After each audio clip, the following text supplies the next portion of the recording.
And in 2016, leaked documents revealed 6 Scottish estates covering 60,000 acres were owned by companies based in Panama. But in future, it's going to be harder for owners to hide behind offshore trusts. The Scottish Government has brought in the register of persons holding a controlled interest in land. That's going to go live on the 1st of April 2022, and that will give them the names of the real live people who are actually making the decisions about the land that that trust owns. It will also give them details of how to contact them, and I think that's a fantastic development in that transparency around land ownership in Scotland, by making sure every piece of land someone can have a conversation with the human being who's behind it, not a trust, and not know who they need to talk to.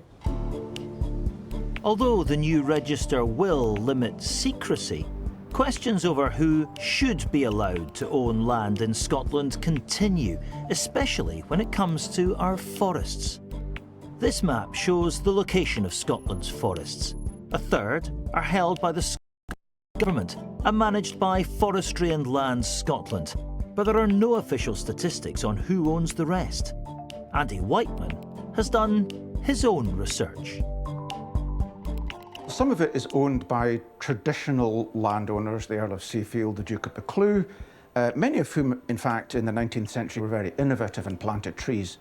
But the majority of it is owned by people who've bought it as an investment. And about half of them are absentee, they don't actually live in their forests.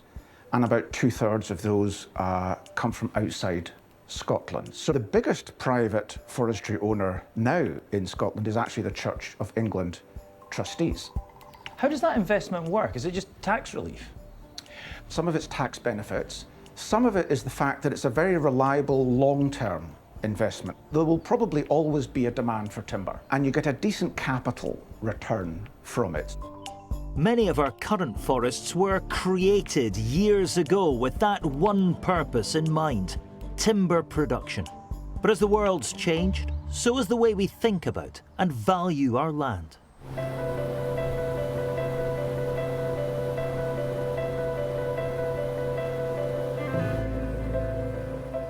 To learn more about this, I'm on my way to Loch Arkaig pine forest near Spian Bridge in the remote west of Scotland.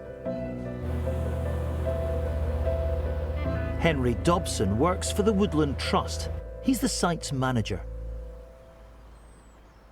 So what does this landscape, what does this hillside tell us about the way the country's been run down the centuries?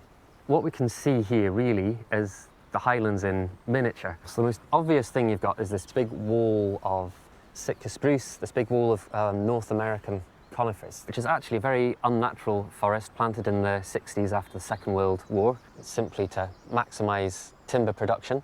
And then behind those, as your eye moves further up the glen, it's a little pocket remnant, this incredible ancient pine wood. This is what actually the whole landscape would look like without human intervention. So once you're past the trees, you can see this very open landscape where the forest has gone. Because it's a landscape that's managed for deer, this is what I perhaps find saddest about this view. When I look up at a glen like this, I see Scotland as I'm kind of conditioned to think it should look. It's the postcard image of the country. It kind of lifts my heart. What do you see? As an ecologist, actually, the more I learn about wildlife, the more depressing it gets to me, because the wildlife is missing. The forest is missing, and it does maximise the number of deer, but that means everything gets eaten by deer, so there's nothing for any other wildlife to subsist on.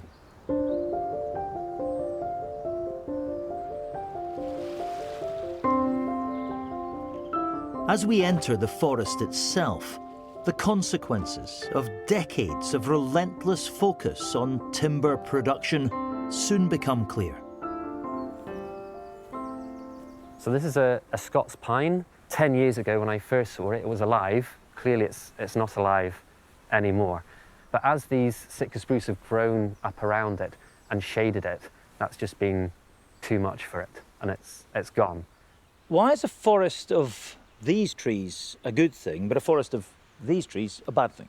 So we're looking at just one type of tree, the Sitka spruce. It's used extensively for timber production in Scotland. You can see it's been planted very close together, and that's to to force the trees force themselves up because the objective is to get as timber that's as tall and straight as possible. Of course, conversely, you end up with nothing left except these trees. I can only see, I think, 2 or 3 different species of moss, and normally there'd be hundreds. We've managed to find 1 red squirrel. We've not managed to find any wildcats. Most wildlife needs this much more open type of forest where lots more light is getting through the canopy. So we can restore these things back quite quickly if we act now. Since 2016, this forest has been owned in partnership between the Woodland Trust and a local community group. Together, they're taking a new and different approach, placing emphasis and value on the restoration of the ancient woodland. We've got quite a few tree climbers on site here these past couple of months, helping us collect pine cone seeds from Scots pine trees left on site. And they're probably around 200 to 300 years old, still producing pine cones, but there's a risk that they grow old and die, and we lose this opportunity to collect seed from them. So once you've got the cones down, what happens after that? The local community that co-own and co-manage the wood with us are hoping to start a local tree nursery. So we will take some of the seed and grow them on there, so they'll become small trees which can be planted either on site here or in other places in this local area. How important is it that the community has an involvement in this? It's a really exciting part of the partnership. This is a great opportunity for the development of a local business, social enterprise, reconnecting people with the place and with our native trees. The local community own 5% of this site. They have access to the rest and a say in how it's run.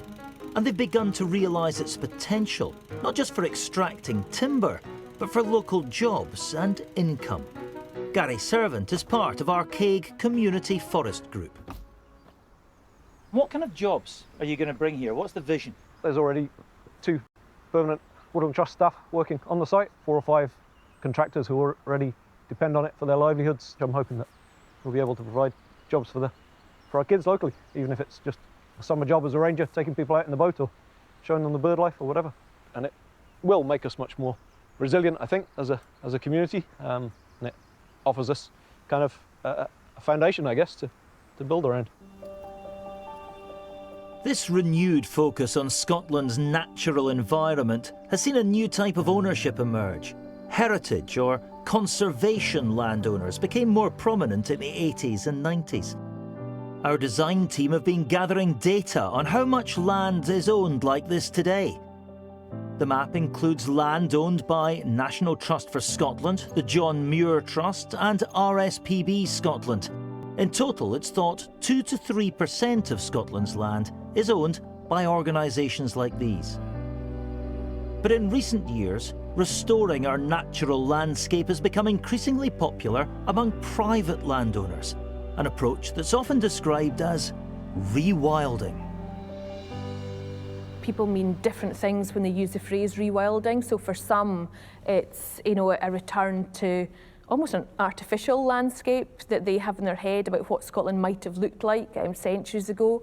And for others, it's just sort of de-intensifying their practices, letting nature start to recover.